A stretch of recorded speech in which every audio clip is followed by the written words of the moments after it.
Video seorang wanita menggelar resepsi pernikahan tanpa suami, viral di media sosial. Berdasarkan penelusuran tribunnews.com, video pertama kali diunggah oleh akun Facebook bernama Ekawati. Rekaman berdurasi 31 detik itu memperlihatkan suasana sebuah pelaminan lengkap dengan dekorasinya.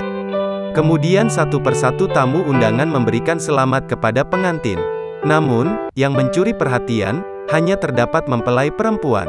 Ia berdiri didampingi orang tua dan kerabat saja saat menyalami tamu undangan. Resepsi tanpa suamina Ariku, resepsi tanpa suaminya adikku, tulis akun Ekawati dalam keterangan video. Ekawati kemudian memberikan penjelasan fakta di balik videonya yang viral. Ia mengatakan, si mempelai pria tidak hadir dalam acara resepsi lantaran sakit. Sedangkan alasan kenapa acara tidak ditunda karena sesuai permintaan dari si mempelai pria. Beliau tiba-tiba drop sebelum hari H, terus pada saat saya ke rumah beliau untuk menginfus beliau. Saya mendengar sendiri dari keluarga beliau ataupun dari keluarga pihak perempuan untuk ditunda dulu sampai beliau dalam keadaan sehat. Tapi dari permintaan beliau sendiri untuk diharuskan melangsungkan akad pada hari yang sudah ditentukan.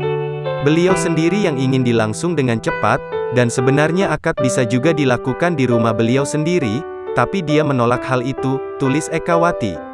Ekawati menambahkan, saat ini si mempelai pria masih dalam perawatan. Sementara istrinya dengan setia menemani. Oleh karena itu, Ekawati meminta doa agar suami adiknya itu segera sembuh. Terima kasih banyak yang sudah mendoakan kesembuhan beliau, semoga doa yang baik-baik diijabah oleh Allah, kata Ekawati.